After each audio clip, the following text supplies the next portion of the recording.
দুনিয়াতে যারা গীবত করে একজনের একটা দোষ পাইছে মানুষের কাছে বলে বেড়ায়, এমন মানুষ আছে না নাই?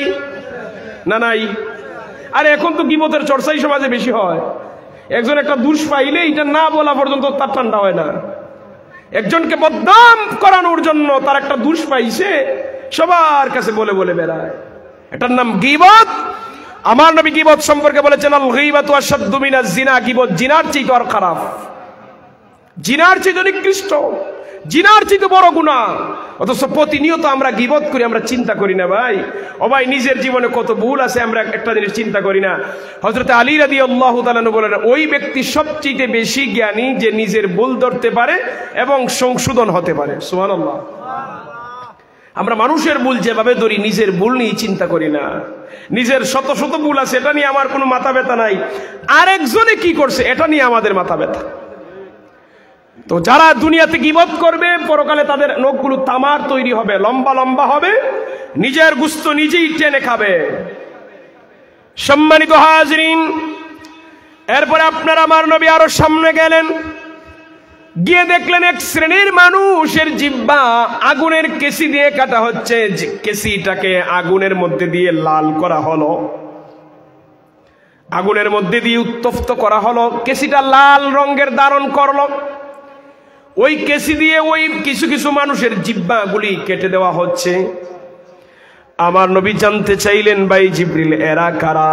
জিবরিল আমিন বলেন, ইয়া রাসূলুল্লাহ, এরা হলো দুনিয়ার ওই সব আপনার উম্মতের মধ্যে যারা বক্তা ছিল, মানুষদেরকে নামাজের কথা ওয়াজ করেছে, নিজে নামাজ পড়ে নাই, মানুষদেরকে পর্দার ওয়াজ করেছে, নিজের পরিবারের মহিলাদেরকে পর্দায় রাখে নাই, মানুষদেরকে যাকাত দেওয়ার কথা বলেছে, নিজে যাকাত দেয় নাই, নিজে যা ওয়াজ করেছে আগে নিজে আমল করে নাই।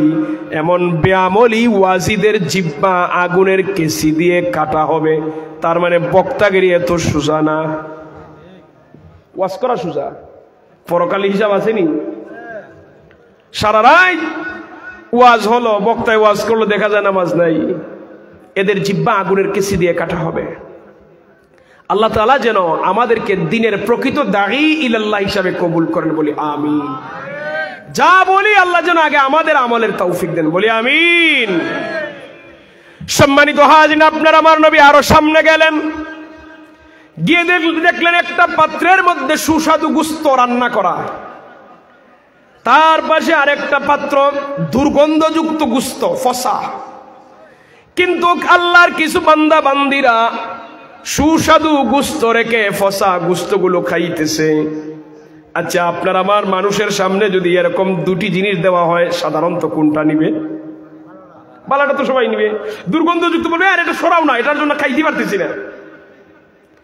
নবী দেখলেন সে সুস্বাদু গোশত রেখে দুর্গন্ধ ফসা গোশত খাইতেছে।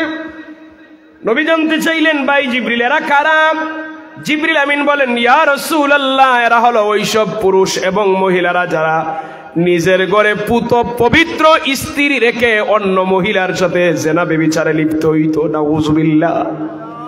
এরা ওইসব মহিলারা নিজের ঘরের স্বামীকে রেখে অন্য পুরুষের সাথে রাত কাটায়। ওইসব মহিলারা, নাউযুবিল্লাহ বলেন না, নিজের ঘরে তার বিবাহিত স্ত্রী আছে, স্ত্রী রেখে অন্য মহিলার সাথে আড্ডা মারে।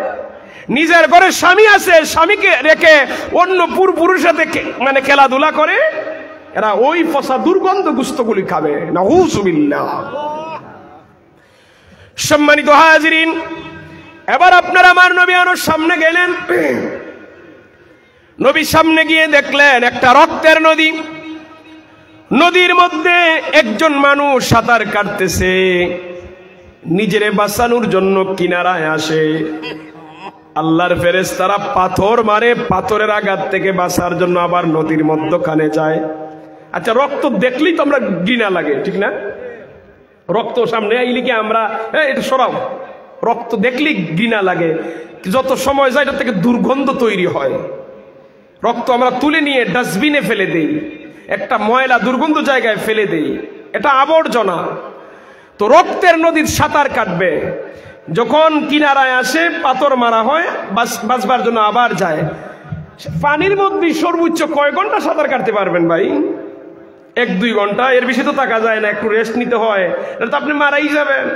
সেখানে 1-2 ঘন্টা না, শত শত বছর যাবে, হাজার হাজার বছর যাবে, ওইভাবেই রক্তের নদীর মধ্যে সাঁতার কাটবে, আর কিনারায় আসলে পাথরের আঘাত খাইবে।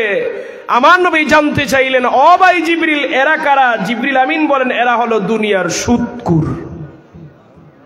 কি কুর? সুদকুরের আওয়াজ কমে গেছে না? সবাই বলেন নাউযুবিল্লাহ।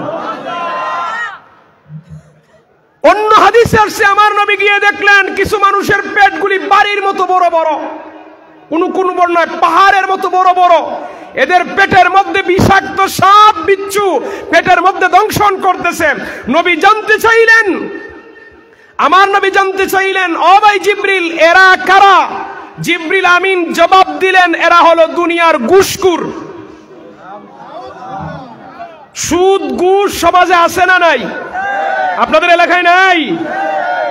সুদখোর যারা, এরা রক্তের নদীতে সাঁতার কাটবে। ঘুষখোর যারা, এদের পেটের মধ্যে সাপ বিচ্ছু দংশন করবে। সম্মানিত হাজিরিন, আপনাদের এলাকায় অনেক মানুষের সুদের সাথে ঘুষের সাথে থাকতে পারে, আমি চিনি না।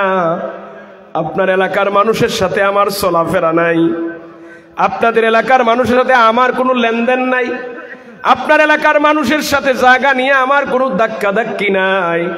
এখানে আপনারা যারা বসে আছেন বা যারা শুনতেছেন, আপনাদের সাথে আমার কোনো দুশ্মনী নাই, আসেনি ভাই? আমি আপনাদের দিনী ভাই। সম্পর্ক অনুযায়ী এখানের মধ্যে কেউ চাচা, ভাতিজা, বাপ, ছেলে, কিন্তু মুসলমান হিসাবে আমরা যারাই আছি সবাই ভাই ভাই। এই হিসাবে আপনাদের সকলের দিনী ভাই। আমি ভাই হিসাবে আপনাদের কাছে অনুরোধ জানাই, যারা সুদ খান আল্লাহর ওয়াস্তে ছেড়ে দেন। যারা দুনিয়াতে সুদ খায়, এদের ব্যাপারে আমার নবী কঠিন কথা বলছেন। লাআনা রাসূলুল্লাহ সাল্লাল্লাহু আলাইহি ওয়াসাল্লাম, আমার নবী অভিশাপ দিয়েছেন, আকিলার রিবা ওয়া মুকিলাহু ওয়া শাহিদাইহি ওয়া কাতিবাহু ওয়া ক্বালাহুম সাওয়াউন। যারা সুদ খায়, যারা সুদ দেয়, যারা সাক্ষ্য দেয়, যারা লেখে, এরা সবাই গুনাহগার। এদের সবার উপর নবীর লান্নত, অভিশাপ। আচ্ছা, নবী যারে অভিশাপ দিবেন তারে সুপারিশ করবেন? হুজুরে বলেন। তাহলে সুদখোরকে নবী সুপারিশ করবেন, ঘুষখোরকে নবী সুপারিশ করবেন? অনুরোধ করে ভাই, আর কত খাইবেন? একবারটা কবরের কথা মনে করেন, ছেড়ে দেন, তওবার মতো তওবা করেন, আল্লাহর দিকে ফিরে আসেন, আল্লাহ মাফ দিয়ে দিতে পারেন, ঠিক না? সুদের ব্যাপারে আরেকটা হাদিস বলি। আল্লাহ নবী বলছেন, যে ব্যক্তি সুদ খায় তার 70টি গুনাহ হয়। কয়টি গুনাহ? আমি একটু আওয়াজ চাই আপনাদের জবান থেকে, কয়টি গুনাহ? কি খাইলে? কি খাইলে? সুদ খাইলে 70টি গুনাহ হয়। আমার নবী বলছেন, ফাআইসারুহা আইয়ানকিহার রাজুলু উম্মুহু। 70টি গুনাহের মধ্যে সর্বনিম্ন গুনাহ নিজের মাকে বিয়ে করা। দুনিয়ার কোন পাগল আসেনি নিজের মারে বিয়ে করার কথা বলবে? জুড়ে বলেন, বলবে? কিন্তু সুদখোর যারা, এরার আমল নামার মধ্যে মায়ের সাথে জিনা করার গুনাহ উঠতেছে, বলি না নাউযুবিল্লাহ। দুনিয়ার সুদখোর ভাইয়েরা যদি ওই একটা বিষয় নিয়ে চিন্তা করে, আরে ভাই আমি তো সুদ খাইতেছি, মূলত মায়ের সাথে জিনা করতেছি, এই চিন্তা যদি একটাবার করতে পারে নীরবে বসে, জীবনে সুদ খাওয়ার নামই ধরার কথা না। কথা বলেন ঠিক কিনা? কেউ সমাজের মানুষে বুঝে সুদ খায়, কেউ না বুঝে সুদ খায়। তো জানি না শুনে সুদ সবাই বুঝে যে 1000 1500 আসেনি, তা 1000 2000, হ্যাঁ, ব্যাংকে রাখছে 10 লাখ, প্রতি মাসে আসে লাভ আসে 5000, আসেনি? সবাই বুঝি না যে সুদ সবাই বুঝে। কিছু সুদ আছে সমাজের মানুষে বুঝে না। এরকম একটা সুদ আমি বলি, আপনার আমার সমাজে জমি বন্ধক ইজারার পদ্ধতি আসেনি? আপনাদের এলাকায় আছে ইজারা।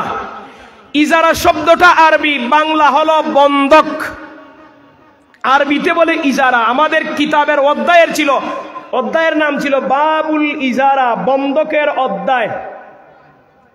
সম্মানিত হাজিরিন, বন্ধক কোনটারে বলি? যে আপনি বিপদে পড়ছেন, আপনার জমিন আমার কাছে দিছেন, আমি 1 লক্ষ টাকা দিলাম, যেই দিন টাকা ফেরত দিবেন ওই দিন জমিন নিবেন, ঠিক না? এটার নাম বন্ধক। এতটুকু পর্যন্ত করা জায়েজ আছে, সওয়াব আছে। আমি যে আপনার টাকাটা দিলাম, আপনার জমিন আমার কাছে থাকবে ততদিন পর্যন্ত যতদিন টাকাটা আপনার কাছে থাকবে। যেদিন টাকা দিয়ে দিবেন আপনার জমি নিয়ে নিবেন। এটার নাম বন্ধক। এটা একজন আরেকজন উপকার হয়, এটা সওয়াব আছে। কিন্তু ওই জমিনটা আমি আনার পরে এই জমিন যখন বুক করে জমিনের ফসল খাইব তখনই এটা সুদ হইব। এরকম আছে না নাই সমাজে? এটা যারা খায় এরা কিন্তু এই মাসালা জানে না, না জেনে খায়। আজকে আমি আপনাদেরকে জানাইতেছি ভাই, জানার দরকার। না জানলে হাসরের মাঠে জবাব দিতে হবে। হাসরের মাঠে যদি বলেন আল্লাহ আমি তো জানছি না, খাইলিছি আর কি, বুঝছি না, এই কথা কইলে মাপ পাওয়া যাইতো না। কেনে হুজুরের কাছে গেলে না, শরীর একটু অসুবিধা হলে ডাক্তারের কাছে দৌড়ায়। মানে একটু একটু অসুবিধা কয় ডাক্তার সাহেব শরীর বেদনা করে একটা মানে নাফা দিলাও, ঠিক আছে নি। বেশি অসুবিধা যায় কি শহর, আর একটু বেশি অসুবিধা যায় কি ডাকাত। আরে বাবা শরীরের অসুবিধা হইলে দৌড় আরম্ভ হয়, আর দিনের বেলায় বুঝি আলেমদের কাছে যাওয়া যায় না। সম্মানিত হাজির, তখন এটা জায়েজ হওয়ার পদ্ধতি একটা আছে। আপনি জমিন বুক করতে পারবেন, প্রতি বছর একটা ভাড়া দিয়ে দিবেন, জায়েজ হয়ে যাবে। এখন মানুষ বলবে একদিকে টাকাও দিলাম বন্ধ কানছে, আবার ভাড়াও দিতাম, তো দরকারই নাই। তাহলে প্রয়োজনে না করবেন, তারপরে সুদ খাইবেন না, ঠিক না? সুদ খাওয়ার চেয়ে তো ভিক্ষা করা ভালো, ঠিক না? সম্মানিত হাজির, রাগ করতেছেন আমার বউ? আমি কি আপনাদের ক্ষতির জন্য বলছি? আমি আপনাদের ভালোর জন্য বলছি। মানা না মানা তো ভাই আপনার ব্যাপার, বলাটা তো আমাদের দায়িত্ব আসেনি। আমরা যদি না বলি আমাদের তো হিসাব আছে, কেন সত্য কথা বললে না? সম্মানিত হাজিরিন, আমার নবী জাহান্নামের শাস্তি দেখার পরে এবার জান্নাতের নিয়ামতগুলি দেখলেন, ঘুরে ঘুরে দেখে এবার রবের সাক্ষাতের জন্য ঊর্ধ্ব আকাশে গেলেন। রবের সাথে দিদার হন। রব আপনার আমার নবীরে হাদিয়া দিলেন। একটি বর্ণনা পাওয়া যায় 3 ধরনের হাদিয়া দিলেন। 1 নাম্বার 50 ওয়াক্ত নামাজ, 2 নাম্বার সূরা বাকারার শেষ 2 আয়াত, 3 নাম্বার শিরিক মুক্ত। যদি মানুষ যত গুনাহ করুক না কেন, তওবা করলে পরে আল্লাহ তাআলা তারে মাফ করে দিবেন। সম্মানিত হাজিরিন, তো আমার নবী 50 ওয়াক্ত নামাজ হাদিয়া নিয়ে রওনা দিয়েছেন, খুশি হয়ে উম্মতের জন্য 50 ওয়াক্ত নামাজ পাইছে। ষষ্ঠ আকাশে আবার মুসা নবীর সাথে সাক্ষাৎ। মুসা নবী বললেন, ইয়া রাসূলুল্লাহ, আপনার উম্মতের জন্য কি নিয়ে যাচ্ছেন? আল্লাহ কি হাদিয়া দিলেন? আল্লাহ নবী বললেন, আল্লাহ তাআলা আমার উম্মতের জন্য 50 ওয়াক্ত নামাজ দিয়েছেন। কয় ওয়াক্ত? পিছনের যুবক ভাই একটু আওয়াজ করে বলো, কয় ওয়াক্ত? 50 ওয়াক্ত নামাজ। মুসা নবী বলেন, আমার উম্মতেরা ছিল বড় শক্তিশালী। আমার উম্মতদেরকে অল্প কয়েক ওয়াক্ত নামাজ দেওয়ার পরও তারা পালন করে। আপনার উম্মত তো শারীরিকভাবে দুর্বল হবে, তারা এত ওয়াক্ত পড়তে পারবে না। আপনি আল্লাহর কাছে গিয়ে দরখাস্ত করে আরো কমিয়ে আনেন। তো নবী আবার গেলেন, আল্লাহ তাআলা আরো 5 ওয়াক্ত কমাইলেন। কত হইল? 45। এইভাবে নবী বারবার গেছেন। মুসা নবী আবার বলেন, ভাই আপনার উম্মতে পারবে না। এইভাবে নবী 9 বার গেছেন। 9 বারে 45 ওয়াক্ত আল্লাহ কমিয়ে দিলেন 5 ওয়াক্ত। কয় ওয়াক্ত? মুসা নবী বললেন, দেখেন আমার উম্মতরে আল্লাহ দিয়েছেন 3 ওয়াক্ত নামাজ। মুসা নবীর উম্মতের জন্য কয় ওয়াক্ত ছিল? 3 ওয়াক্ত। আর আপনার উম্মত, আমার শক্তিশালী উম্মতে 3 ওয়াক্ত পড়ে নাই, আপনার দুর্বল উম্মতে 5 ওয়াক্ত পড়বে না। আপনি আবার যান, আরো কমিয়ে আনেন। আমার নবী বলেন, আমি যতবার গেছি আল্লাহ 5 ওয়াক্ত করে কমাই দিয়েছেন। এখন যদি যাই আল্লাহ মাফই করে দিবেন, নামাজই থাকবে না। নামাজ যদি না থাকে আমার উম্মতেরা গুনাহ মাফ করাইবে কি দিয়ে? সুবহানাল্লাহ বাড়িতে গিয়ে বলবেন আজকে, একটু জবান খুলে বলেন সুবহানাল্লাহ। এই 5 ওয়াক্ত নামাজ নিয়ে আমার নবী আসলেন। আরে ভাই, নামাজটা হলো আল্লাহ তাআলাকে স্মরণের জন্য ইবাদতের মধ্যে যত মাধ্যম আছে সর্বশ্রেষ্ঠ মাধ্যম হলো নামাজ। আজকে সেই নামাজ আমরার মাঝে নাই। কয়জনে পড়ে? আমরা নামাজ দিয়া দিছি, যার মন চায় পড়বে, এরকম হয়ে গেছে না বিষয়টা? জি, মসজিদের ইমামার মুয়াজ্জিনটা তো ফজর দিয়ে দিছে, আপনারা চালাই নিয়েন কোন রকম। বহু মসজিদে ফজর তো ইমামার মুয়াজ্জিন, মুসল্লি একজন নাই, মুতল্লির খবরই নাই। মুতল্লি এমনও তো আছে সপ্তাহে একদিন যায়, আসেনি এরকম মুতল্লি। সভাপতি আছে মাসও একদিন আয়। সব সভাপতি না, কিছু কিছু সভাপতি আইলো, একটু মাতব্বরি করলো, সাপ্তাহিক মুসল্লি। এরা বেলে মসজিদের সভাপতি। আচ্ছা, মসজিদের সভাপতি, মোতোয়াল্লি, সেক্রেটারি, ক্যাশিয়ার, এরা কি রকম মানুষ হওয়া দরকার? এই তো দেখছেন নি 5 ওয়াক্ত নামাজি, এটা বাস্তবতা। 5 ওয়াক্ত নামাজি দরকার। অন্ততপক্ষে কমিটির মধ্যে এমন একজন ব্যক্তি থাকা দরকার, হোক সভাপতি, হোক সেক্রেটারি, হোক মোতোয়াল্লি, হোক ক্যাশিয়ার, যেন ইমাম মুয়াজ্জিনের বিশেষ অসুবিধা হইলে উনি নামাজটা পড়াইতে পারে। ঠিক নি? আর এখন আমরা কমিটি এমন এমন মানুষদেরকে দেই, এই দেখছেন নি, আমি কিন্তু কইছি না, উনি কইছে, এটা বাস্তবতা আছে। বহু সুদকুর মসজিদের মোতোয়াল্লি আছে না নাই? বহু ঘুষখোর মসজিদের সেক্রেটারি আছে না নাই? কখনো মসজিদ কমিটিতে সুদকুর থাকতে পারে না, ঘুষখোর থাকতে পারে না, কথা বলেন ঠিক কিনা? কিন্তু সব দিন যত যাইতেছে এইসব সুদকুর ঘুষখোর এই মসজিদ মাদ্রাসার কমিটির দায়িত্ব। সম্মানিত হাজিরিন, আরেকটু সামনে যাই। আল্লাহ নবী সাল্লাল্লাহু আলাইহি ওয়াসাল্লাম 5 ওয়াক্ত নামাজ, তারপরে সূরা বাকারার শেষ 2 আয়াত, শিরিক মুক্ত গুনাহ যত গুনাহ করুক শাস্তি ভোগ করার পরে একদিন মাপ পাবেই, কিন্তু শিরিক গুনাহ করলে সে মাপ পাবে না। কারণ শিরিক গুনাহ করা মানে হলো আল্লাহর সাথে শরীক করা, আল্লাহর সমতুল্য কাউকে মনে করা। সম্মানিত হাজিরিন, নবী নিয়ে আসলেন, এসে আমার নবী আবার ফজরের নামাজ পড়ছেন। একটু জুড়ে বলেন সুবহানাল্লাহ ভাই।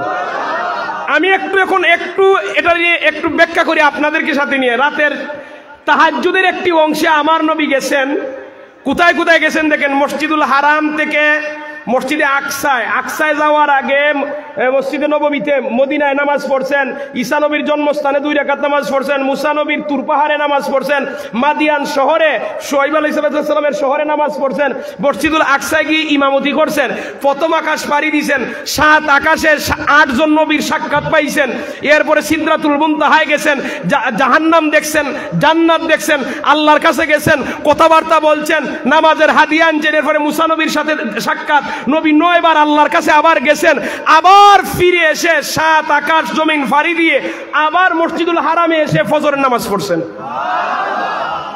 ছোট্ট একটা অংশের ভিতরে এতগুলি কাজ, এটা কি বিজ্ঞানের দ্বারা সম্ভব প্রমাণ করা? আর মক্কা থেকে মসজিদুল আকসায় তো যাইতে কয়েকদিন লাগে। আর আমার নবী যেই সময় মানে মেরাজ করছেন, ওই সময় তো এরকম গাড়ি ছিল না, বাহন ছিল উট, ঘোড়া আর গাদা ছাড়া তো আর কিছুই ছিল না, ঠিক না? কিন্তু আমার নবীর বাহন তো এটা দুনিয়ার বাহন, এটা জান্নাতি বাহন। এবার আমার নবী চিন্তা করতেছেন, আমি যে মেরাজ করলাম এই কথা আমি কারে বলতে পারি? আমার নবী মসজিদুল হারামের পাশে বসে বসে চিন্তা করতেছেন। তো আমার নবীর মনটা একটু বেজার, আমি কথাটা কারে বলি, কে বিশ্বাস করবে এই ঘটনা? নবী কাউকে বলতেছেন না, বরং মানুষকে বলার আগে একটা বর্ণনা পাওয়া যায়, নবী পরিবারের মানুষকে বলছেন, পরিবারের মানুষ নিষেধ দিছে, আপনি কাউরে বলবেন না, এটা যারাই শুনবে আপনারা পাগল বলবে, এই কথা বলিয়েন না আপনি, এটা বিশ্বাসযোগ্য না। আমার নবী মসজিদুল হারামের পাশে বসে চিন্তা করতেছেন, আবু জেহেল যাইতেছে, আবু জেহেলের বাড়ি আমার নবীর বাড়ি কাছাকাছি। যারা হজ উমরা করছেন দেখছেন, আমি নিজে দেখে আসছি, আমি এখানে গিয়ে লাইভও দিলাম যে আমার নবীর বাড়ি আর আবু জেহেলের বাড়ি বেশি দূর না। মনে করেন ওই যে টিন দেখা যায়, মানে আপনাদের বাজারের পশ্চিম সাইডে যে ঘরগুলি আছে এতটুকু, আর ধরেন এতটুকু, এখানে ধরেন আবু জেহেলের বাড়ি, ওই জায়গায় আমার নবীর বাড়ি, এতটুকু দূর। তো আমার নবীর বাড়ি বর্তমানে লাইব্রেরি বানানো হয়েছে, লাইব্রেরি কিতাবাদি রাখা হয়েছে, আর আবু জেহেলের বাড়ি হলো টয়লেট। যারা গেছে এরা ওই জায়গায় পেশাব পায়খানা করে, ওযু করে, এটা টয়লেট বানানো হয়েছে, বাথরুম।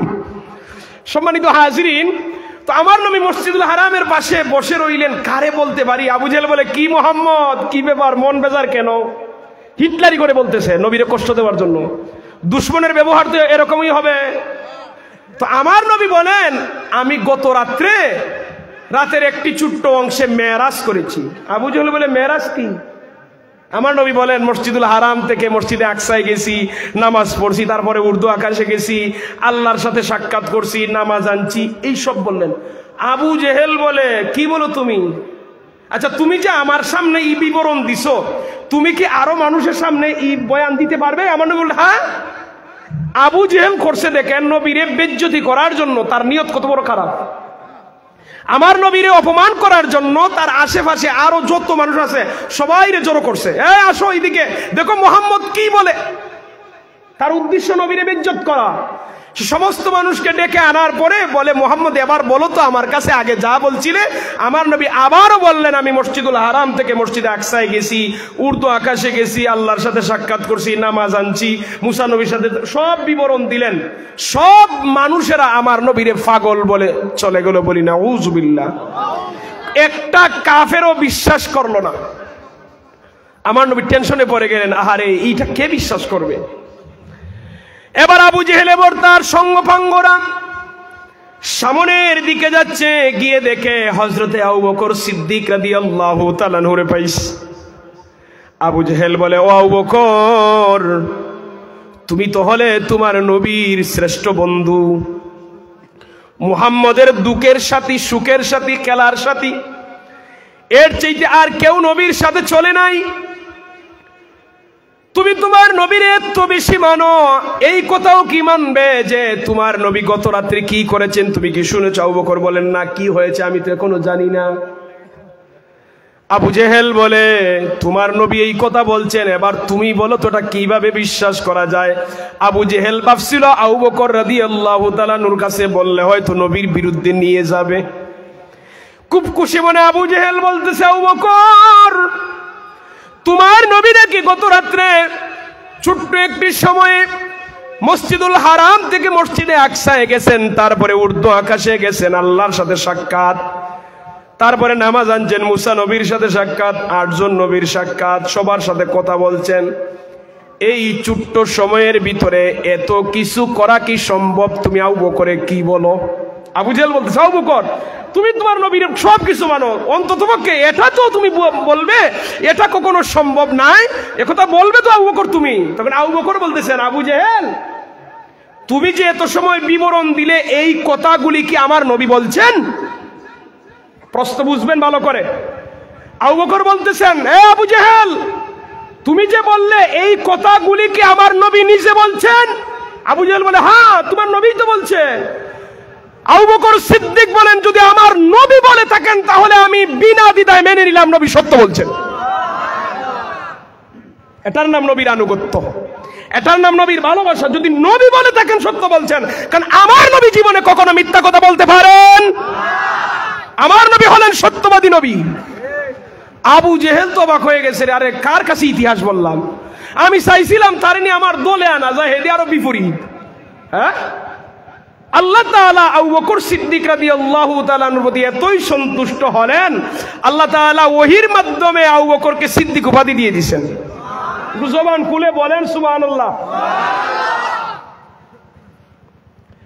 সম্মানিত হাজিরিন, মেরাজ করলেন। এবার দেখেন, আমার নবী বললেন, রে বেলাল, তুমি আমাকে বলো তুমি এমন কোন আমল করো, আমি যখন মেরাজে গেলাম, জান্নাত দেখলাম, জান্নাতে গিয়ে তুমি বেলালের পায়ের ধ্বনি শুনতে পাইলাম। বেলাল বলে, ইয়া রাসূলুল্লাহ, ইয়া হাবিবাল্লাহ, ওগো মায়ার নবী, আমার আবার আমল কি? আমার কোনো বিশেষ আমল নাই, তবে একটা ছোট্ট আমলের কথা আমার স্মরণ আছে। আমি যখনই ওযু করি, তাহিয়াতুল ওযু 2 রাকাত নামাজ আদায় করি। তাহিয়াতুল ওযু নামাজ আমরা জানিনি, কথা বলেন না কেন? বেলাল রাদিয়াল্লাহু তাআলা আনহু যখন ওযু করতেন, তাহিয়াতুল ওযু 2 রাকাত নামাজ আদায় করতেন। আমার নবী বলেন, রে বেলাল, তোমার এই আমলটা আল্লাহর দরবারে এমন মকবুল হয়ে গেছে, আল্লাহ তাআলার কাছে এত দামি হয়ে গেছে, আমি যখন জান্নাতে গেলাম, জান্নাতে গিয়ে তুমি বেলালের পায়ের ধ্বনি শুনতে পাইলাম। আমার নবী হযরত উমরকে বলেন, উমর, আমি যখন জান্নাতে গেলাম, জান্নাতে গিয়ে দেখি তোমার জন্য একটা সুন্দর করে ঘর আল্লাহ বানায় রাখছেন। ওমর, আমি একবার চাইছিলাম তোমার ঘরে আমি প্রবেশ করব, কিন্তু তোমার আত্মমর্যাদার দিকে লক্ষ্য করে আমি প্রবেশ করি নাই। উমর বলেন, ইয়া রাসূলুল্লাহ, ওগো মায়ার নবী, আপনার কাছে আবার আমার আত্মমর্যাদা কিসের? যদি আপনি আমার ঘরে প্রবেশ করতেন, আমার জীবনটা ধন্য হতো। সম্মানিত হাজিরিন, নবীর সাহাবীরা যেইভাবে আমার নবীরে জীবনের চাইতে বেশি ভালোবাসতেন আমার নবী ও সাহাবায়ে কেরামদেরকে তদ্রুপ স্নেহ করতেন। সম্মানিত হাজিরিন, এই মেরাজের কথা এবার কাফেররা ঐক্যবদ্ধ হলো আমার নবীর আটকানোর জন্য। এরা কয়েকজন মিলে আইসে, ও মোহাম্মদ ঠিক আছে, তুমি যখন মেরাজ করছো আমরা মানলাম, তবে প্রমাণ দিতে হবে। তুমি যখন মসজিদুল হারাম থেকে মসজিদে আকসায় গেছো, যদি বলতে পারো মসজিদে আকসার দরজা জানালা কয়টাতে, বুঝবো তুমি সত্যি গেছো। কাফেররা আইসে আমার নবীর কাছে, মূলত আটকানোর উদ্দেশ্য কি, যে নবী বলতে পারবেন না, শরম দিবে তারা। আচ্ছা, আমার নবী কি দরজা জানালা গণবার জন্য গেছিলেন? কথা বলেন না কেন? আমার নবী তো গেছেন ইমামতি করার জন্য, ঠিক না? আমার নবী গেছেন আল্লাহর দিদার লাভের জন্য। আমার নবী কি দরজা জানালা কয়টা আছে গোনার জন্য নাকি? আমি আপনাদের এলাকায় এসে আমি কি আপনার ঘরে দরজা জানালা কয়টা আছে গনছি নাকি? আমার নবী গেছেন ইমামতির জন্য মেরাজে। নবী তো দরজা জানালা গোনার জন্য গেছেন না। এখন নবী কি করবেন? আল্লাহ তাআলা বললেন, হাবিব চিন্তা করিয়েন না। জিবরিল আমিনের মধ্যে পাঠিয়ে দিলেন। জিবরিল আমিন হাতের মধ্যে মসজিদুল আকসাকে তুলে ধরলেন, এভাবে ঘুরে ঘুরে ধরলেন। আমার নবী গনে গনে কাফেরদেরকে বলে দিচ্ছেন। তারা আইছিল আমার নবীরে আটকাইবে, উল্টা তারা লজ্জা পেয়ে চলে গেছে। কোনোভাবে তো আটকানি আর যায় না। সম্মানিত হাজিরিন, এবার মেরাজের ব্যাপারে একটা চমৎকার কথা বলি। রোম সম্রাটের যিনি বাদশাহ ছিলেন, উনি বলল, দেখো তো কুরাইশদের কোনো কাফেলা আসছে কিনা। কুরাইশদের কোনো কাফেলা যদি আসে, এদেরকে আমার কাছে নিয়ে আসো। তো কুরাইশের একটা কাফেলা গেছে। এই কাফেলার নেতৃত্ব ছিল নবীজির চাচা আবু সুফিয়ান রাদিয়াল্লাহু তাআলার কাছে। তখনও তিনি কালেমা পড়ে মুসলমান হন নাই, কাফের ছিলেন। তো আবু সুফিয়ানকে জিজ্ঞাসা করলেন, তুমি কুরাইশ বংশের? হ্যাঁ, আমি কুরাইশ বংশের। বনি হাসিম? জি, বনি হাসিম, মানে নবীর বংশের মানুষ।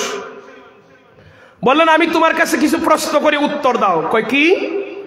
কয় তোমাদের যিনি নবী, উনি উনার কথার বচনে কথা যে বলে, উনি সত্যবাদী না মিথ্যাবাদী? আবু সুফিয়ান যদিও কাফের, সে রোমান সম্রাটের কাছে বলল যে না, মুহাম্মদ যা বলে সত্য বলে, কোনোদিন মিথ্যা বলে না।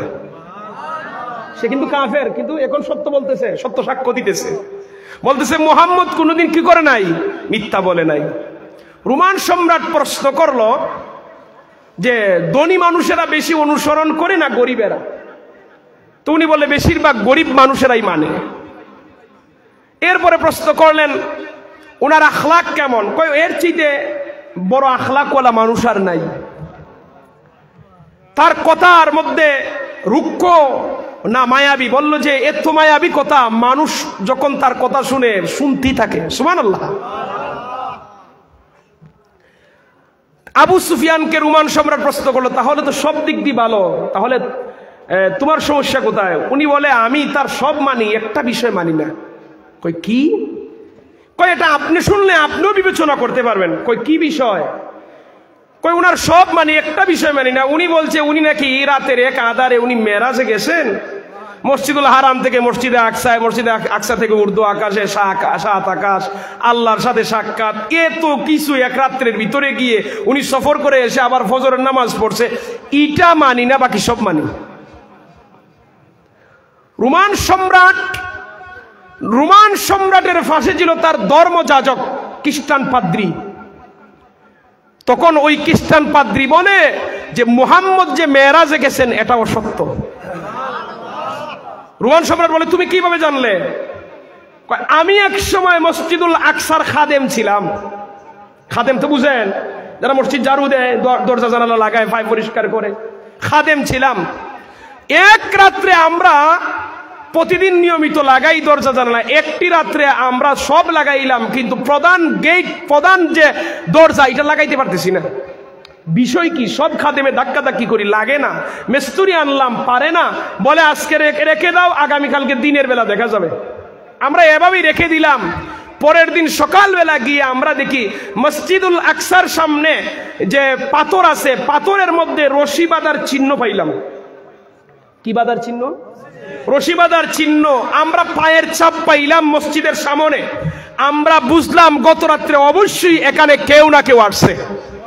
যেহেতু যে এই দিন শুনলাম যে মুহাম্মদ সাল্লাল্লাহু আলাইহি ওয়াসাল্লাম মেরাজে গেছেন, তখন আমাদের বিশ্বাস হলো উনি সত্যি মেরাজ করেছেন। উনি যে বুরাক বাহন ব্যবহার করেছেন, বুরাকের যে বুরাকটারে যে উনি বেঁধে রেখেছিলেন, সেই রশির দাগ পাথরের মধ্যে পাইলাম, পায়ের ছাপগুলি আমরা মসজিদের সামনে দেখতে পাইলাম। তাই আমি ধর্মযাজক হিসাবে সাক্ষ্য দিতে পারি, ও আবু সুফিয়ান, ও বাদশা, শোনো, মুহাম্মদ সাল্লাল্লাহু আলাইহি ওয়াসাল্লাম যে বলতেছেন তিনি মেরাজ করেছেন, উনি সত্যি মেরাজ করেছেন। কেউ যদি আমার নবীর মেরাজ অস্বীকার করে কাফের হয়ে যাবে। কারণ মেরাজের কথা কোরআনে আছে না নাই? জোরে বলেন, আছে না নাই? মেরাজ কোরআনে আছে। এবার মেরাজের শেষ শিক্ষাটা বলে আমার আলোচনা সমাপ্ত করব।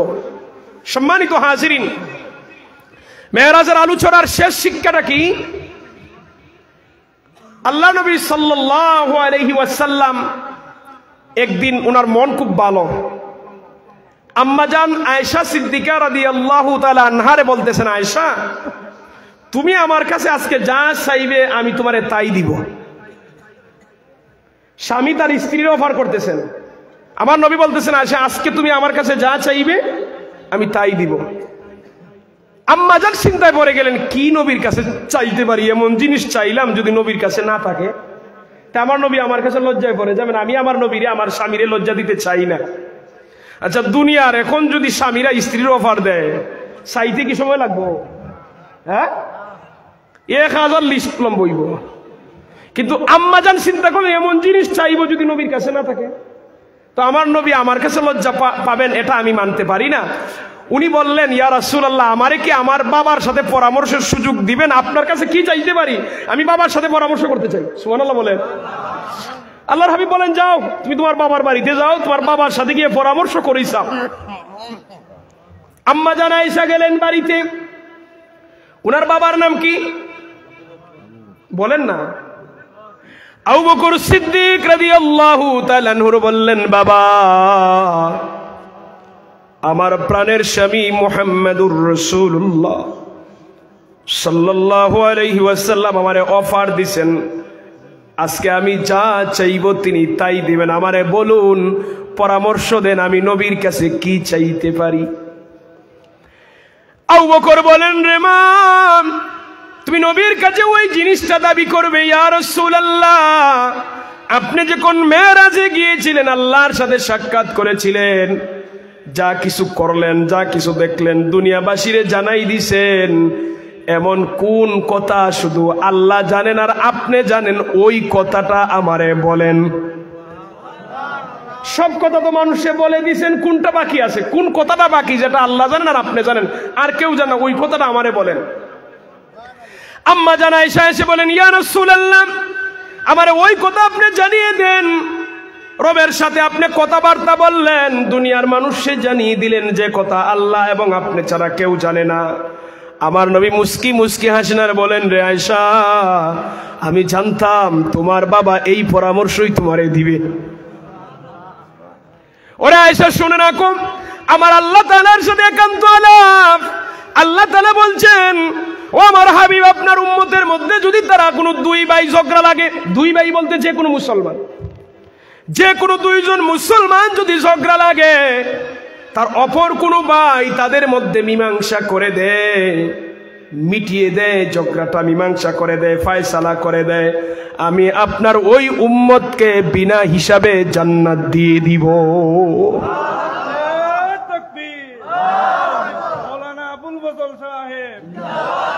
নাম বলিয়েন না, নাম বলিয়েন না, তাকবীর শুধু আল্লাহ এবং আল্লাহ রাসূলের হবে। সম্মানিত হাজিরিন, এবার আয়েশা বলেন, ইয়া রাসূলুল্লাহ, আমারে অনুমতি দেন, আমার বাবা বলছেন, আপনি কি বলেন বাবারের জন্য জানাই। বললেন, যাও। আম্মা জান বাড়িতে গেলেন, গিয়ে বললেন, বাবা, রাহমাতাল লিল আলামিন আমার এই কথা বলছেন, দুই ভাই যদি ঝগড়া লাগে, তার অন্য কোনো ভাই যদি মিলিয়ে দেয়, বিনা হিসাবে জান্নাতে যাবে। এটা খুশি সংবাদ না? সিদ্দিক আকবর খুশি না হয়ে কান্না আরম্ভ করছেন। আরে কি ব্যাপার? ও বাবা, আপনি কাঁদেন কেন? আপনি তো জীবনে কত মানুষে মিলাই দিয়েছেন, আপনি জীবনে কত মানুষের মীমাংসা করছেন, আপনি তো বিনা হিসেবে জান্নাতে যাবেন, কাঁদতেছেন কেন? আবু বকর বলেন, আয়েশা, তুমি তো সুজা অর্থ দেখলে, বিপরীত অর্থ কি দেখলে? যদি দুইজনের মধ্যে মীমাংসা করলে বিনা হিসাবে জান্নাতে যায়, আমি বিপরীত চিন্তা করতেছি, কেউ যদি দুইজনের মধ্যে ঝগড়া লাগায় সে তো বিনা হিসাবে জাহান্নামে চলে যাবে। আমি চিন্তা করতেছি আমার জীবনের অজান্তে যদি আমার দ্বারা কারো দুইজনের মধ্যে কোনোদিন ঝগড়া লেগে থাকে তাহলে আমি তো বিনা হিসাবে জাহান্নামে চলে যাব, এই চিন্তায় কাটতেছি। সম্মানিত হাজিরিন, এখন আপনি আমি যারা বসা আছি জীবন নিয়ে চিন্তা করবেন যে জীবনে কয়জনের মধ্যে আমরা ঝগড়া লাগাইছি আর কয়জনের মধ্যে ঝগড়া মিটমাট করছি। ফায়সালা আপনার হাতেই। ও ভাই, জান্নাতে যাবেন না জাহান্নামে যাবেন ফায়সালা কিন্তু আমরা মনে মনে কোনই জানি। সমাজে মুখোশধারী মানুষের অভাব নাই, উপরে উপরে দেখা দেয় ফানি দেয়, তলে তলে কেরাসিন দেয়। আমি উদাহরণ হিসেবে বলি, মনে করেন বাজারের দোকানে একটা আগুন লাগছে, এ ফানি দেও ফানি দেও, কেউ বালতি দিয়ে ফানি দেয়, কেউ মনে করেন বদনা দিয়ে ফানি দেয়, যে যা পারে ফানি দেয়, আরেকজনে কয় ফানি দেও ফানি দেও, মধ্যখানে কেরাসিন দিয়ে দিছে, মানুষ তো মনে করে ফানি দেয়। তখন কেরাসিন দিলে আগুন নিববে না বাড়বে? না না, আপনারা আওয়াজ বুঝে কমবে বুঝি, আগুন বাড়বে। আপনার আমার সমাজে অনেক মানুষ আছে ফানি দেওয়ার কথা বলে আমরা কেরাসিন দেয়। দুইজনে লাগছে ঝগড়া, আপনারে গিয়ে বলে বেটা তোর বিরুদ্ধে সে কথা কইছে, আমি হলে তার মেরে ফেলতাম। তার কাছে গিয়ে বলে আরে বেটা তোর বাপ দাদা নিয়ে এমন কথা কইছে, যদি আমারে কইতো তার জব করে ফেলতাম। এই বলে দুইজনের মধ্যে ঝগড়া আরো বাড়াই দেয়।